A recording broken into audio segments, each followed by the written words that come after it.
Bendiciones a todos mis hermanos en esta hora. Bueno, vamos a iniciar la clase de hermenéutica bíblica, la que estaba pendiente. Y como ustedes pueden observar, básicamente la palabra hermenéutica viene del griego, hermeneutin, quiere decir interpretar. ¿Okay? Todo lo concerniente a las Sagradas Escrituras y asimismo vamos a ver esas técnicas para poder interpretar textos bíblicos que son oscuros y difícil de entender. Entonces, es muy interesante esta clase y asimismo espero que analicen cada detalle porque les va a servir en gran manera en su ministerio, el llamado que Dios le ha hecho a cada uno de ustedes. Entonces, hermenéutica, el arte de interpretar las Sagradas Escrituras. Es una palabra obviamente general porque hay una hermenéutica, digamos, de las matemáticas, sabe interpretar las matemáticas, hermenéutica de las leyes, del derecho. En este caso, la hermenéutica que vamos a ver es la hermenéutica bíblica. ¿Okay? Leyes interpretativas de las Sagradas Escrituras. Bien, entonces hay unas reglas concernientes a la hermenéutica. En primer lugar, tomar las palabras en el sentido que indica el conjunto de la frase. Entonces, un ejemplo, la palabra fe como tal significa confianza, generalmente es confianza. Pero si analizamos el texto bíblico, digamos Gálatas y Hechos, los autores ya están enfocando la fe con otro concepto, otro punto de vista como tal. Obviamente no se pierde la esencia que es confianza, pero ustedes saben que la Biblia es el libro por excelencia, el libro más vendido en el mundo entero, primero porque es inspirado por Dios y segundo por la riqueza literaria que tiene. Esa es la importancia de la Biblia, tiene una riqueza literaria, de la semántica que maneja, son muy interesantes y de esa manera, de esa forma, ayuda, digamos, a la persona que está leyendo a poder, digamos, nutrirse espiritualmente y a la vez una forma intelectual. O sea, hay una riqueza literaria que tiene la Sagrada Escritura. Entonces vamos a ver aquí como tal el ejemplo. Entonces dice Gálatas 1:23. Solamente oían decir aquel que en otro tiempo nos perseguía, ahora predica la fe que en otro tiempo asolaba. Mira lo que está diciendo aquí, ahora predica la fe que en otro tiempo asolaba. Entonces ya fe aquí como tal no es tanto confianza, sino ya el autor está enfocando la fe como predicación del Evangelio. ¿Ya ven la diferencia? Generalmente es confianza en la fe, pero el autor, digamos, lo denomina como la predicación del Evangelio. Entonces aquí fe es predicación del Evangelio. Vamos a ver otro ejemplo.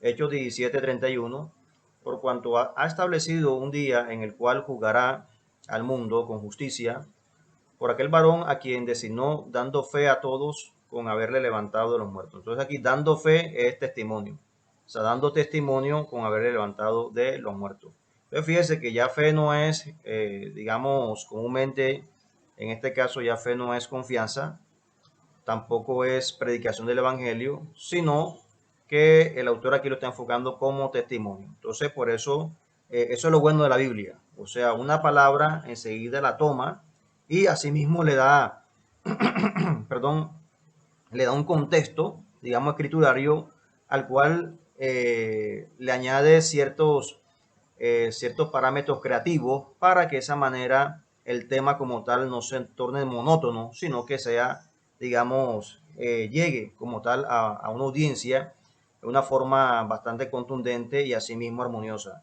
Ah, hermano Jaime, pero entonces se pierde el significado de la palabra, no se pierde como tal. O sea, aquí el autor lo está enfocando con predicación del Evangelio, pero sigue siendo como tal confianza. Sigue siendo confianza. ¿Okay? Usted predica el Evangelio a otra persona y acepta a Jesucristo, tiene confianza en Cristo Jesús, o sea, no se pierde la esencia. Vamos al otro. Testimonio. O sea, testimonio como tal no se pierde, o sea, digamos, no se pierde la esencia de la palabra confianza, porque cuando usted da testimonio, inspira confianza, digamos, en su propia vida y también la persona que lo escuche usted también tiene confianza de lo que está hablando, o sea, no se pierde como tal. Fíjese el juego de palabras, pero como tal sigue la esencia, sigue como tal, digamos, los parámetros por los cuales está establecida la palabra de Dios y también la gramática general no se pierde como tal en esa área. Entonces, esa es la importancia de la Sagrada Escritura, cómo tiene esta riqueza literaria y asimismo con este juego de palabras le da una armonía como tal al texto bíblico. Vamos a ver otro ejemplo. La palabra gracia generalmente significa favor, ¿ok? Generalmente la palabra gracia significa favor, pero vamos a mirar cómo lo enfoca Pedro y cómo lo enfoca el autor de Hebreos. Entonces leamos 1 Pedro 1:13, que dice: por tanto, ceñid los lomos de vuestro entendimiento, sed sobrios y esperad por completo en la gracia que se os traerá cuando Jesucristo sea manifestado. Entonces aquí la palabra gracia lo está enfocando en la segunda venida de nuestro Señor Jesucristo. ¿Ok? No es tanto un favor como tal, ahora mismo lo enfoca en la venida del Señor Jesucristo, pero implícitamente hallamos favor, ¿verdad? Cuando Cristo venga por segunda vez. O sea, su gracia nos favorece, nos da ese favor, ese amor, esa misericordia, pero cuando Él venga por segunda vez, ese favor se incrementa más. Pero de esa manera el autor como tal no está indicando, digamos, no está haciendo ese explícito como tal en la palabra favor, sino de una forma implícita lo manifiesta aquí como la segunda venida de nuestro Señor Jesucristo. Entonces lo estamos enfocando de esta manera. O sea, digamos que puede ser que los autores también toman esta palabra como un sinónimo, ¿verdad? Sinónimo de X o Y palabra o un sinónimo de lo que está expresando. Podríamos mirarlo de esa manera también. Se puede mirar de esa forma, pero hay que tener en cuenta en la forma en la cual, como el autor bíblico hace énfasis, digamos, en lo que está expresando, pero también a la vez hay un mensaje implícito allí, en esa área.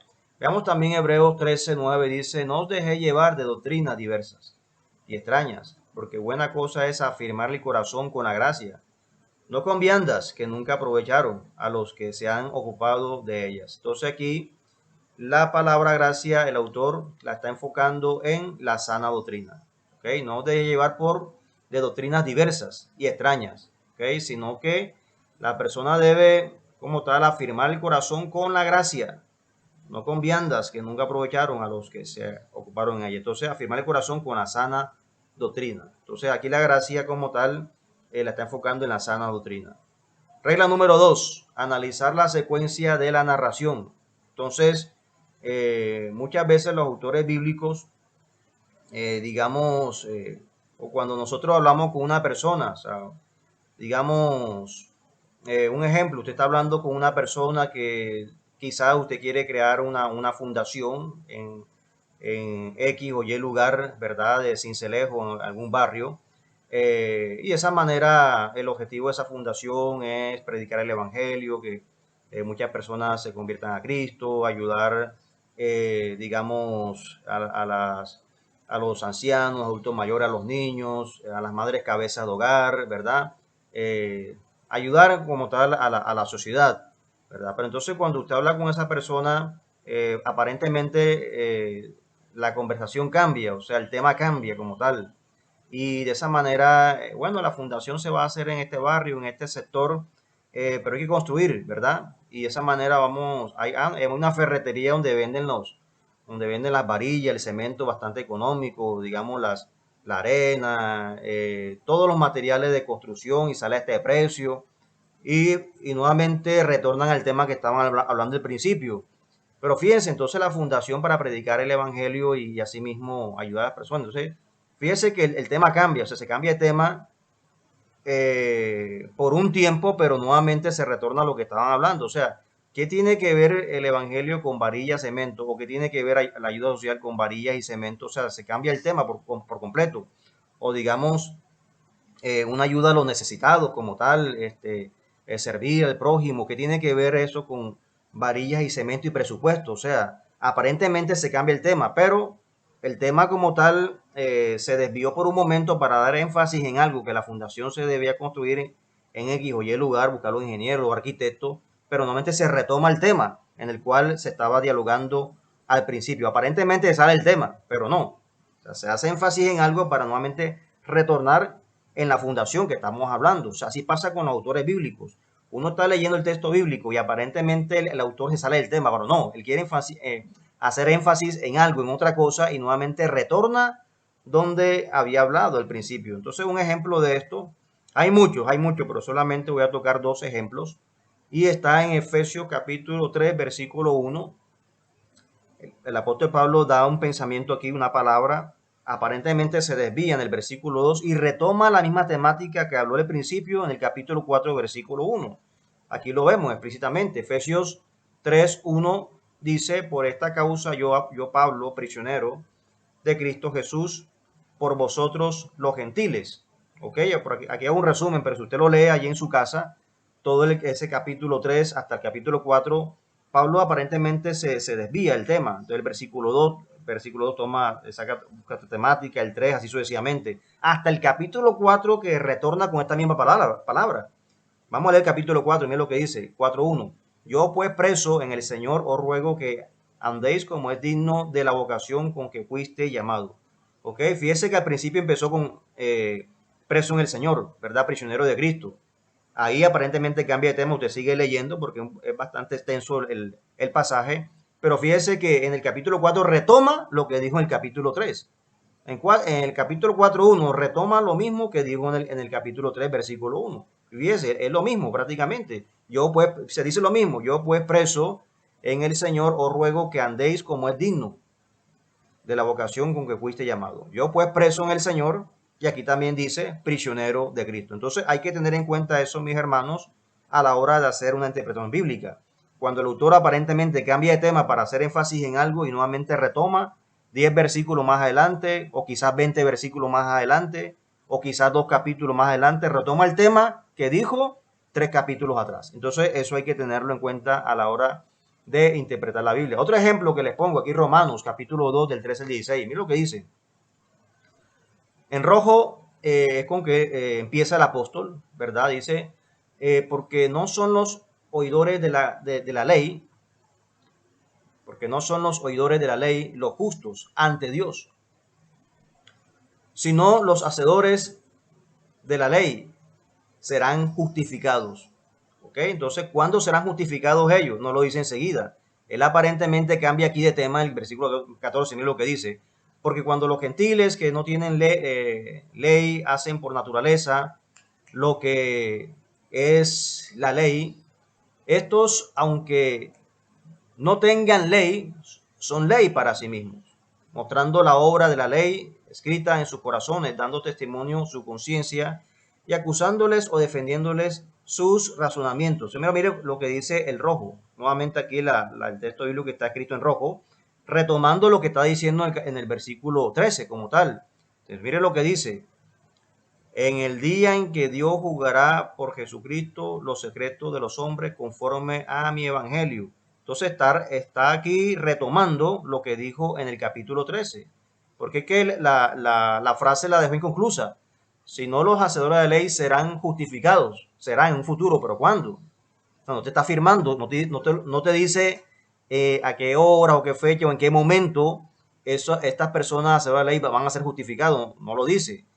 Él cambia de tema aparentemente aquí en el 14 y el 15 para dar, digamos, afianzar una idea como tal, una temática, afianzar un pensamiento, pero la respuesta del versículo 13 la va a dar en el versículo 16. Entonces, ¿cuándo serán justificados los hacedores de la ley?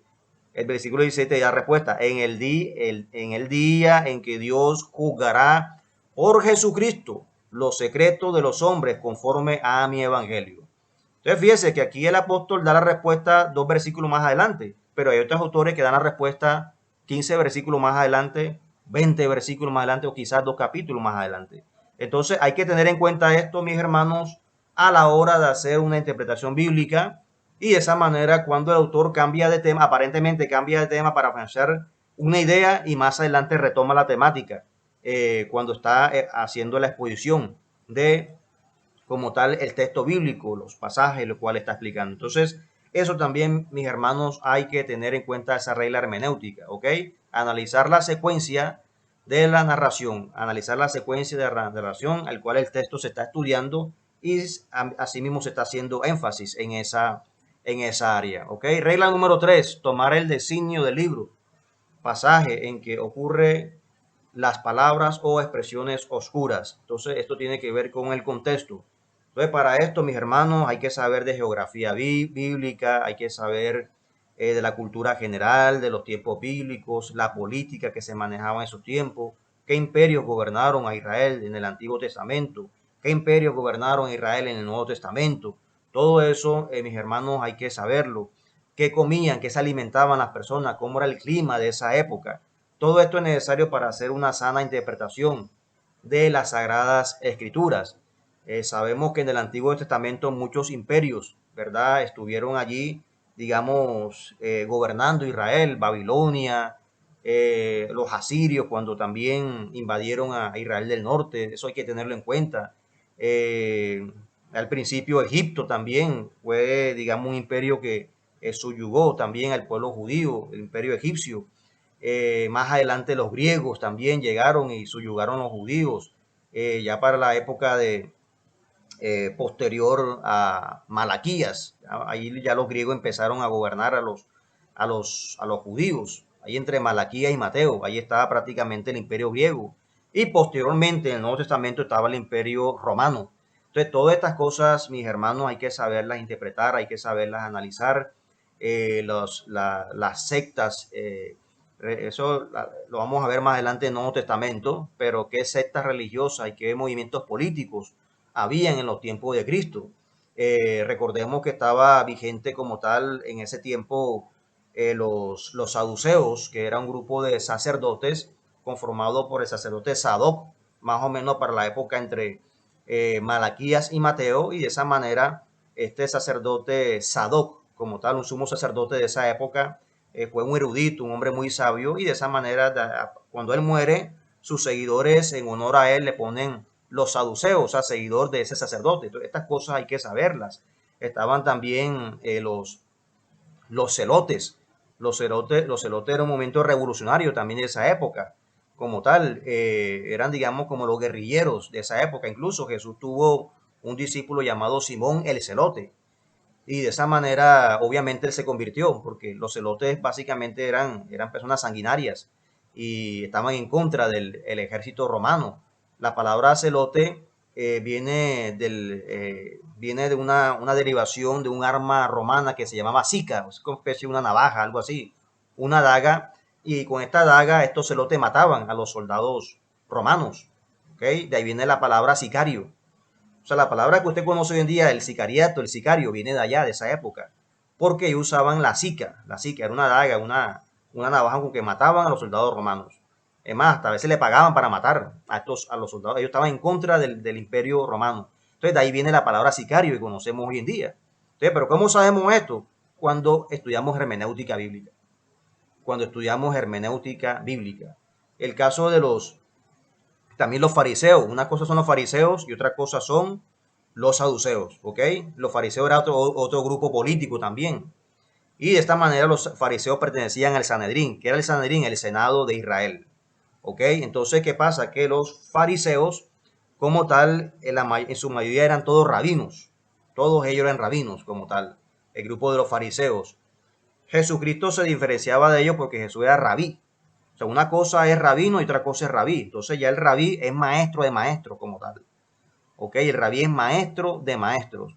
Entonces, eso es lo que diferenciaba como tal a Jesucristo de los fariseos.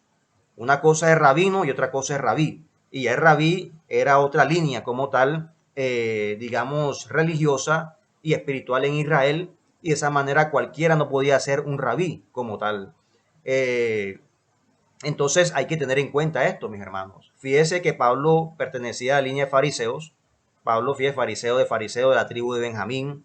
Y por ser de esa línea de los fariseos, el apóstol Pablo, obviamente, antes de ser cristiano, eh, digamos, a través de la nacionalidad que él tenía como judío, también romano, eso le permitió a Pablo hablar en las sinagogas. Fíjese que la mayoría de los apóstoles no hablaban en las sinagogas, solamente en el templo. Pero ¿por qué Pablo hablaba en las sinagogas? Porque él todavía tenía como tal el título de rabino, de rabino como tal.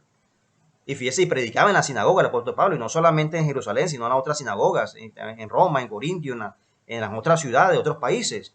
Entonces, fíjese, Pablo podía entrar a esta sinagoga porque todavía tenía ese título de rabino, porque él perteneció a la línea farisaica y de esa manera esto le sirvió a él, digamos, este título que él tenía, le sirvió a él como un gancho para ganar muchos judíos que estaban en las sinagogas. Por eso dice, el judío me hago judío, el griego me hago griego, ¿verdad? Porque él tenía su nacionalidad romana, tenía el imperio greco-romano prácticamente era también griego, o sea, greco-romano, tenía mucho de Grecia. Entonces, él apelaba a su nacionalidad romana, apelaba también a su título como fariseo, como rabino, y esto le permitió a Pablo predicar el evangelio por todo el mundo, prácticamente así. Entonces, fíjese que hay que tener en cuenta este tipo de contextos religiosos que habían como tal en los tiempos de nuestro Señor Jesucristo. También estaban los herodianos, ¿verdad? Era una línea, digamos, gobernantes que trabajaban con el Imperio Romano.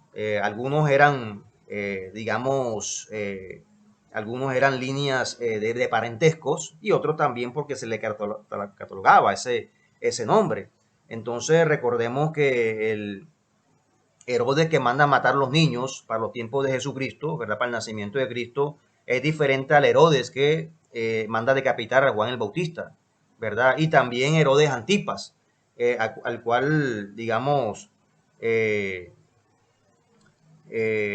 aquel Herodes cuando, Agripa, perdón, Herodes Agripa cuando le dice a Pablo, por poco me persuade a ser cristiano. O sea, estos Herodes son muy diferentes, sino era una línea como tal de sucesiones políticas, gobernantes que habían allí en Israel y trabajaban con el Imperio Romano. En su mayoría estos herodianos eran judíos, pero tenían conexiones con el Imperio Romano, así como Mateo. Mateo era judío, pero también trabajaba con el Imperio Romano, era publicano, de cobrar impuestos a Israel para dárselos a Roma. Entonces, ¿qué pasa? De que estos herodianos era una línea como tal de gobernantes que habían allí en Israel, como especie de unos reyes, de unos condados, digámoslo así, de ciertas tierras que trabajaban para Roma y de esa manera le rendían como tal tributo también al emperador. Pero eran diferentes Herodes, ¿ok? Estaba Antipas, Herodes el tetrarcas y Herodes Agripa como tal.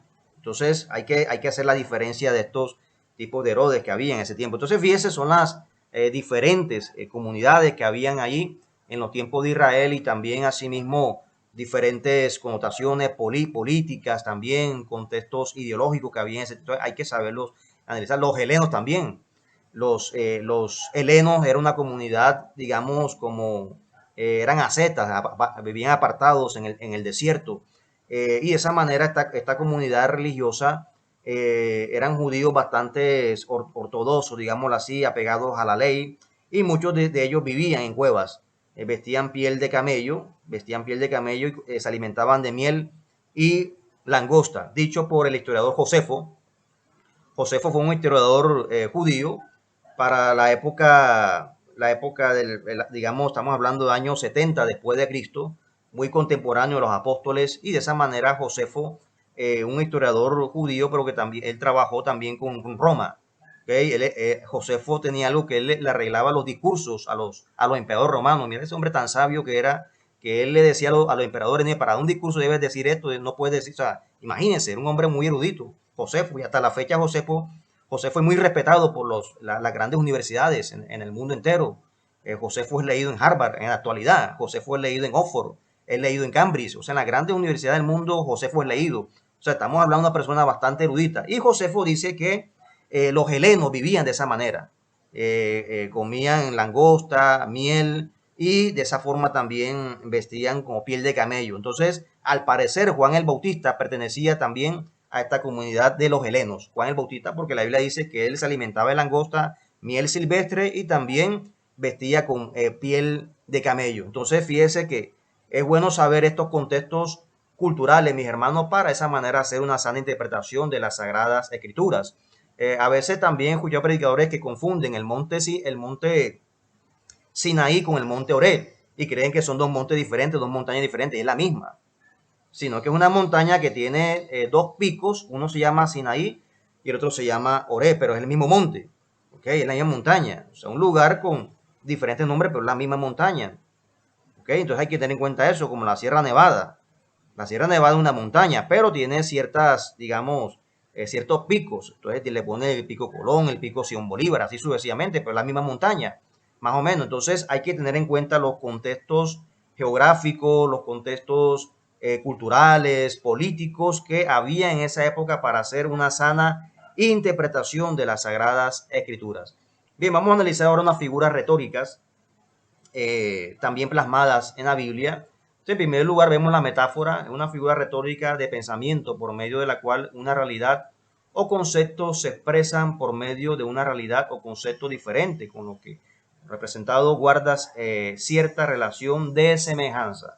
Entonces, un ejemplo, cuando Jesús dijo, yo soy el pan, eso es metafórico, o sea, no quiere decir que es un pan, digamos, de panadería, no, sino que una forma simbólica él es el pan de vida. Ahora bien, si él dijera, yo soy como el pan, es un símil. O sea, la metáfora afirma, el símil compara. O cuando dice, ustedes son la sal, ustedes son la sal, le está afirmando. Entonces, es metafóricamente. ¿Okay? No quiere decir que seas sal de cocina, no, metafóricamente. O si dijera, si ustedes son como la sal, ya un símil, está comparando. O cuando dice, yo soy el árbol, la vid, y ustedes son las ramas, también metafóricamente está hablando aquí. Entonces, hay que tener cuidado, ¿verdad? Porque hay muchas metáforas en la Biblia, hay que saberlas interpretar. Cuando el texto bíblico dice, si tu mano es ocasión de caer, córtate la mano. Perdón. Si tu mano te da ocasión de córtate la mano. O si tu ojo te da ocasión de caer, sácate el ojo. Ahí lo está hablando metafóricamente. O sea, si lo tomamos literal, mis hermanos, imagínense, o sea, no se puede tomar literal porque ¿quién se va a cortar la mano, saca el ojo? Entonces Dios no quiere eso, obviamente. Entonces el texto bíblico está hablando metafóricamente. Y lamentablemente, por una mala interpretación, hay personas que se han cortado la mano, se han sacado. No es mentira, ha pasado, mi hermano, ha pasado por una mala interpretación de la Sagrada y ahí está hablando metafóricamente. ¿Cuál es la enseñanza aquí? ¿Cuál es la enseñanza que está dando? Porque en tanto el ojo como tu mano son dos órganos de tu cuerpo que son fáciles de perder en un accidente, son bastante delicados. Entonces, ¿cuál es la enseñanza así? ¿Cuál es la enseñanza que está dando nuestro Señor Jesucristo aquí? Así como tienes poder para cuidar tu ojo y cuidar tu mano, lo que está diciendo, así como tiene las fuerzas, ¿verdad? Porque uno cuida su mano y cuida sus ojos. Así como tiene el poder para cuidar tus ojos y cuidar tus manos, ten el poder y también la valentía para cuidar tu vida espiritual. Porque en cualquier momento puedes caer. Pablo dice, ¿verdad? El que se cree está firme, mire que no caiga. Entonces, así como cuidas tus ojos y tus manos, también ten la valentía, también ten la fuerza, o sea, a fuerza de voluntad para cuidar también tus manos. Para cuidar también tu vida espiritual. Porque puedes caer en cualquier momento. Ese es el mensaje que está dando ahí. Y no está diciendo que te corte la mano o se saque el ojo. Pero muchas personas, por no leer la Biblia como debe ser, por no estudiar hermenéutica, por no saber interpretar, vienen con estos errores doctrinales, lamentablemente, ya ha pasado. Entonces, fíjense la importancia, mis hermanos, de saber estudiar la Biblia y sobre todo la hermenéutica bíblica, ¿verdad? Para saber hacer la interpretación de la Sagrada Escritura. Prosopopeya es un tipo de metáfora que consiste en atribuir propiedades humanas a un animal o algo inanimado. Isaías 55:12, si ustedes lo leen en su casa, ¿verdad? Nos dice de que los montes levantarán canción y los árboles levantarán palmada de aplauso, pero ¿será que los árboles tienen palmas, tienen manos para aplaudir? No. Está hablando también metafóricamente, simbólicamente. La prosopopeya que le atribuye, esta figura retórica atribuye propiedades humanas a ciertos objetos inanimados como tal, materia, digamos, inanimada. Entonces, un monte va a cantar, no, metafóricamente hablando. ¿Okay? Entonces, una forma metafórica, simbólica está hablando aquí en ese aspecto. La ironía es una figura literaria mediante la cual se da a entender lo contrario de lo que se dice. La ironía es como una indirecta, ¿verdad? Es como una indirecta. Digamos, se citaron a ciertas personas para, digamos, a las 5 de la tarde, hay una actividad que se va a hacer, digamos, en la iglesia, pero llegó a las 6, imagínense. Entonces, para no decirle, hey, llegaste tarde, usted le dice, oye, llegaste temprano, ¿verdad? ¿Verdad? Eso es una indirecta, ¿verdad? La Biblia también tiene ciertas indirectas. Y Primera de Reyes 18:27, recordemos el pasaje cuando Elías estaba con los profetas de Baal y de esa manera recordemos los dos altares, el altar de los profetas de Baal y el altar que tenía Elías para dedicarle a Dios. Y de esa manera los profetas de Baal le pedían a su Dios Baal para que bajara fuego del cielo y consumiera el altar, pero nada, y hacían sus rezos, sus oraciones y nada, no pasaba nada, y se sajaban la piel, se cortaban y nada. Entonces Elías se burla de ellos, irónicamente le hace como especie una ironía, digámoslo así. Ahí, si usted lo lee bien en 1 Reyes 18:27, quizás Baal, su Dios, está durmiendo, es una ironía. quizás tu Dios le está meditando. O sea, la palabra meditar bíblicamente es como un eufemismo. O sea, el eufemismo es decir una palabra que para que no suene grosera, lo dice de una forma amable. Digamos, una persona lo van a despedir de una empresa, no lo van a despedir. Estás despedido, fuera de aquí, no. De una forma amable le están diciendo gracias por tu apoyo, tu colaboración, por este momento y en cualquier momento te estaremos llamando. O sea, en pocas palabras, estás despedido, pero lo dice de una forma amable. La Biblia usa eufemismo también. Entonces, para no decir la forma grosera, digamos, o suene grotesco, utiliza la palabra meditar. ¿Qué es meditar? Ahí está meditando, o sea, está en el baño, haciendo sus necesidades fisiológicas, digamos así. Para no decir eso, utiliza la palabra meditar, ¿ok? O sea, quizás está meditando, o sea, está ahí, su Dios está en la letrina, digámoslo así. Eso es lo que está diciendo él y les está burlando de ellos. O digamos cuando Saúl, ¿verdad? Estaba persiguiendo al rey David y de esa manera y Saúl cubrió sus pies. O sea, para no decir la otra palabra, ¿verdad? O sea, sus necesidades fisiológicas, la Biblia utiliza el eufemismo, cubrió sus pies. Y David pudo haber matado a Saúl, pero no lo hizo. No lo hizo. Entonces, hay que tener en cuenta los eufemismos que están en las Sagradas Escrituras para de esa manera poder mirar qué es lo que están hablando ellos, qué es lo que están diciendo ellos en ese momento, en ese contexto, para así mismo, digamos, hacer una sana interpretación bíblica. Entonces, en ese caso, quizás está meditando tu Dios, le está diciendo, está burlando de ellos, una indirecta, o sea, está haciendo sus necesidades fisiológicas allí en el baño. Es lo que está diciendo ahí Elías en ese contexto bíblico. Y ya cuando los profetas de Baal ya estaban cansados, no podían hacer nada, entonces viene que Elías ora y dice, échenle agua al altar, a la madera, échenle agua para que vean y hagan una fosa alrededor y que la fosa se llene de agua. Y Elías oró y descendió fuego del cielo y quemó por completo el altar. Entonces hay que tener en cuenta eso, mis hermanos. Apóstrofe, dice, figura retórica que consiste en cortar de pronto el hilo del discurso o narración, ya sea para dirigir la palabra con vehemencia a una o varias personas presentes o ausentes, vivas o muertas, a seres abstractos o cosas inanimadas. Segundo Samuel 18:23 es cuando ya su hijo Absalón, el hijo de David, Absalón muere. Ya Absalón estaba muerto, pero David decía, hijo mío, Absalón, hijo mío, cuánto yo diera estar en tu lugar, hijo mío, Absalón.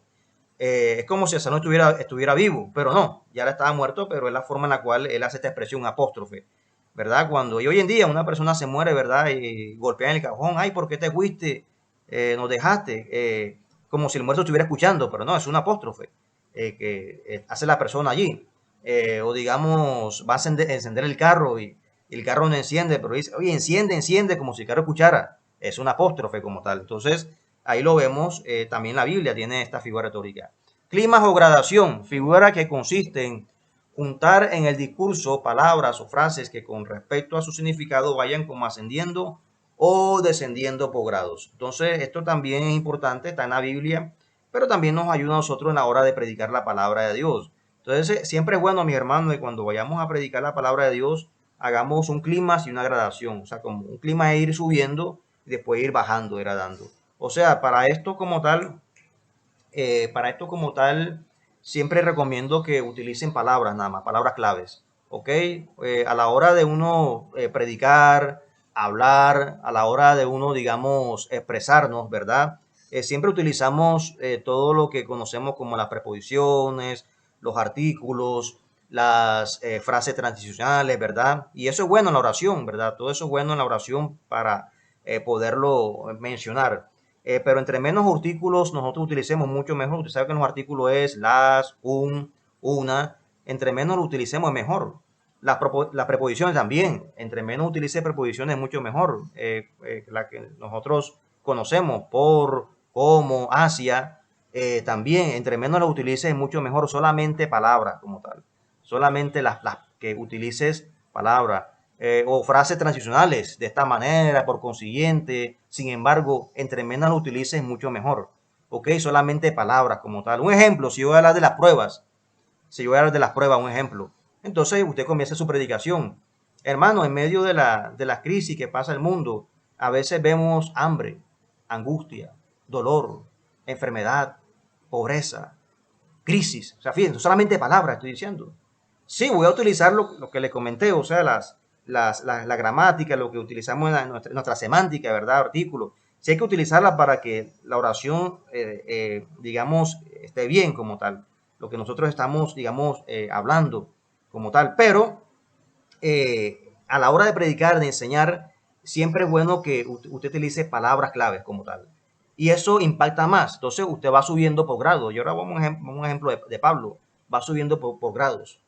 Entonces, al punto de que la audiencia presta más atención a lo que usted está diciendo. Entonces, en un mundo donde hay crisis, enfermedades, hambre, va subiendo dolor, pobreza, angustia, es necesario que el pueblo de Dios se prepare en fe, amor, gozo, paz, paciencia y fortaleza. Fíjese, eso impacta más. Practíquelo para que vea ahí. Yo sé que va a ser gran bendición. Entonces usted va subiendo. Y después sigue con su predicación normal, ¿verdad? Y utilizando solamente la palabra clave. Vuelvo y reitero, no es que no vaya a utilizar los artículos, las preposiciones, ¿verdad? Las frases, no, sí las vamos a utilizar. O sea, pero entre menos lo utilice, mejor. Y la gradación en la conclusión. Así que, mis hermanos, en medio de los tiempos de angustia que vivimos, la crisis, ya sabes, confía, espera, ten fe, ten paciencia, descansa en el Señor, ten esa confianza, ten esa fe y espera plenamente en Él porque a su tiempo Él va a dar respuesta a tu vida, va a dar fortaleza, paz, amor, gozo, confianza y bendición. Fíjate, solamente palabras claves. Empezaste con el clima, fuiste subiendo, ¿verdad? Te mantuviste y después fuiste bajando, degradando. Y así hace una predicación normal y te aseguro que va a ser de bendición. Pero bueno, esto es con el tiempo, esto poco a poco se va logrando. Yo lo comparo con un avión. O sea, mire, un avión, ¿qué hace? Un avión, el primero despega, va despegando poco a poco. Esa es la introducción, el clímax. Así es la predicación. Se mantiene en el aire y cuando va a aterrizar va bajando poco a poco. ¿Ok? Ya es la conclusión. Entonces la predicación es como una ruta de vuelo, digámoslo así. Entonces va subiendo poco a poco, se mantiene en el aire y va bajando. ¿Ok? Aquí les di un adelanto de homilética, más adelante vamos a ver homilética, el arte de predicar la palabra de Dios. Cómo debe hablar en público, cómo debe pararse un púlpito.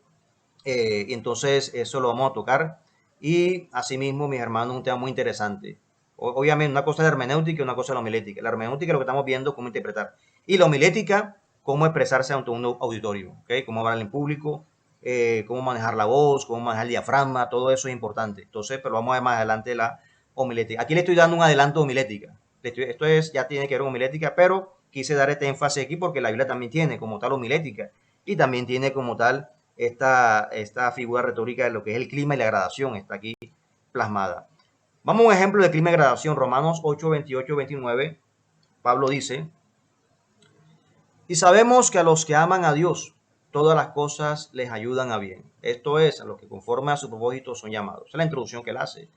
Porque a los que antes conoció, también predestinó. Aquí va subiendo Pablo, ¿ok? Ya va subiendo, haciendo el su clima. Porque a los que antes conoció, también lo predestinó. Para que fuesen hechos conforme a la imagen de su Hijo, para que Él sea el primogénito entre muchos gentiles. Sigue aquí con las palabras que les comenté, palabras claves, y va subiendo. Y a los que predestinó, a estos también llamó.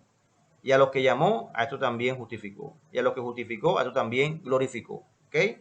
Aquí empieza a subir Pablo. ¿Qué pues diremos a esto? Ya Pablo está, digamos, aquí hace el despegue, digámoslo así, ponerle el avión. Aquí está despegando la introducción. Aquí va despegando. Ahora aquí ya está en el aire, digámoslo así.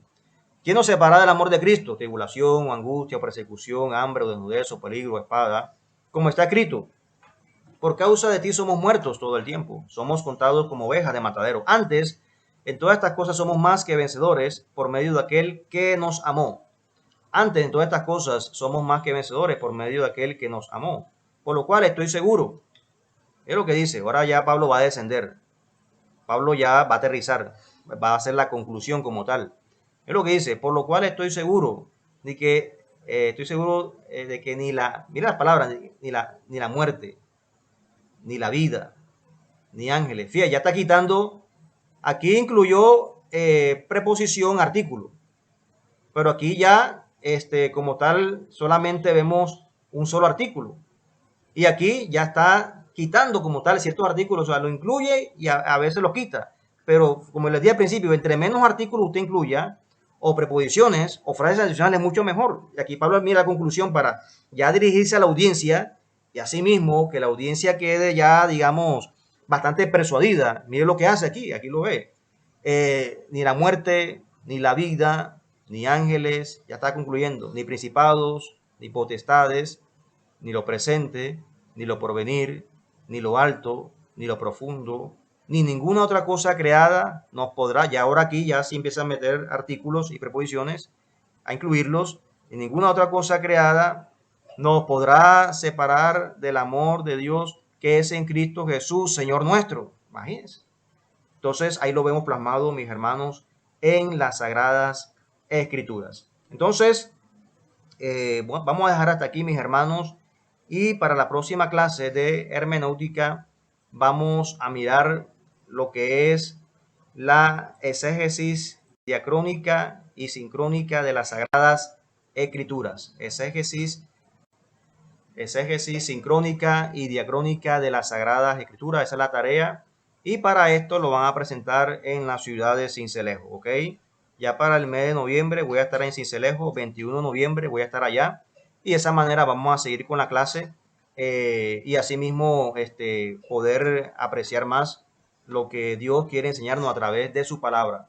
Así que mis hermanos, esa va a ser la tarea, ya saben, un trabajo escrito de 4 a 5 páginas y esa va a ser la investigación. Exégesis sincrónica y diacrónica de la Sagrada Escritura y esta clase sí la vamos a dar en la ciudad de Sincelejo. Que mi Dios santo les bendiga.